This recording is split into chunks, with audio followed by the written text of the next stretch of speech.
bukan bangga yang saya dapatkan, Pak.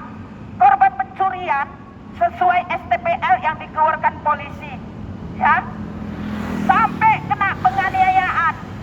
Tebing tinggi karena klien seret saya 89 orang, tepatnya tebing tinggi di Jalan Batu Bara. Yang klien seret saya sampai ada batang ubi linggih. Dari mana klien peroleh itu? Tebing tinggi.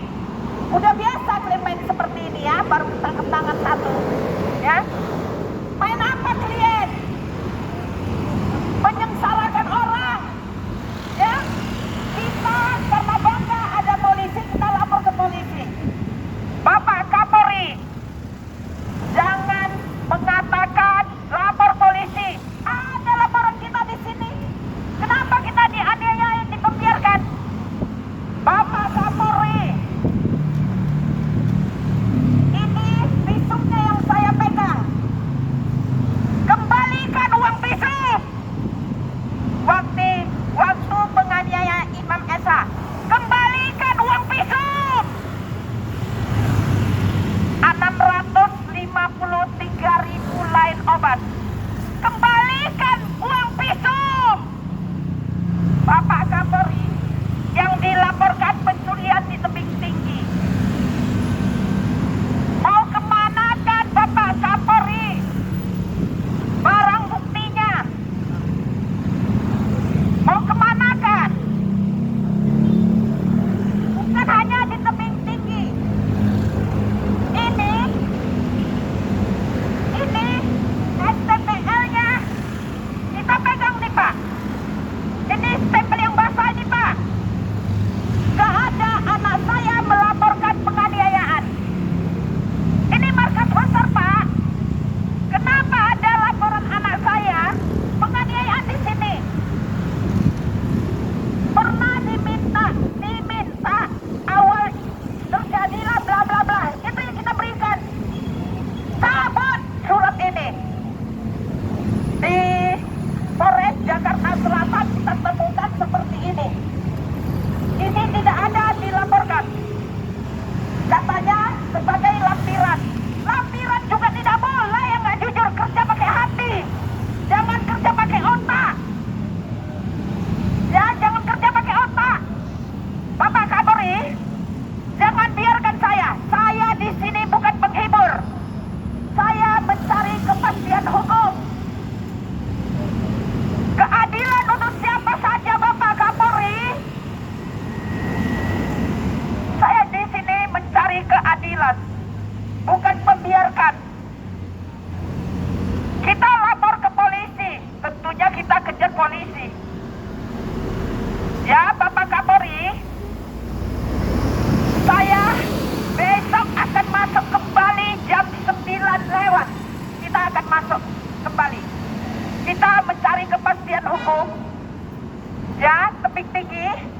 Lihat ya, Haji Sapon Hayat, Wakapolres, Kapolres Pak Robert, waktu Pak Heru sudah dapat barang bukti. Karena kita mengatakan apabila barang bukti tidak dapat, akan saya kejut Bapak di muka umum. Terakhir berapa saat dapat barang bukti? Dari mana kita tanyain? Katanya bawanya pakai becak. Kalau di Sumatera, bapak-bapak becak betor, ya. Katanya tukang becak yang bawa, periksa dong. Kan begitu, jangan dibodoh-bodohin masyarakat. Kerja kalau sudah nggak jujur, seperti inilah, ya. Ini Bapak Kapolri, saya tanya kembali, barang bukti mau kemanakan? Bapak pimpinan, mau kemanakan barang buktinya? Saya diculik supaya saya takut. Saya di sini dianiaya supaya saya mundur. Saya tidak akan mundur. Bagaimana bapak-bapak ini mungkin masih jujur-jujur? Kalau kita pertanyakan,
apalagi masih muda-muda ini.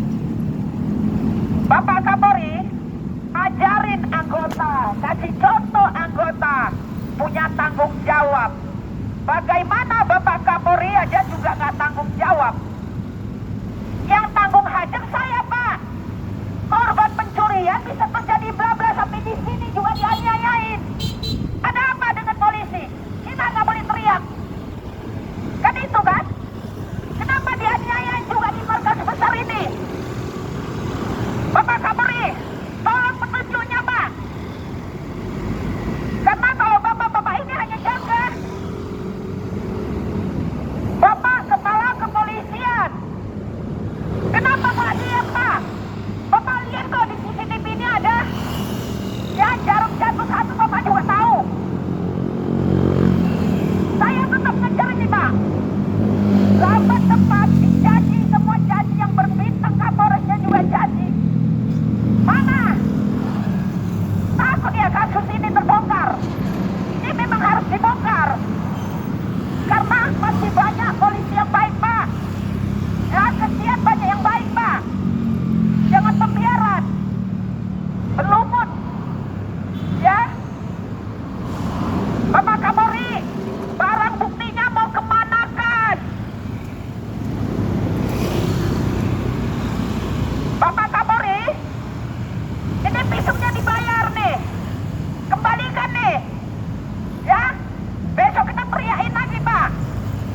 Ini Bapak Presiden, ini ambil alih nih Bapak Presiden. Karena pembiaran berlarut-larut. Jadi sampai di sini aja.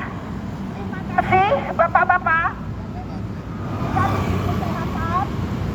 Kita putar ke belakang lagi di sentra pelayanan karena lapornya di sentra pelayanan. Semoga diberi kesehatan Bapak-bapak, dimurahkan rezeki.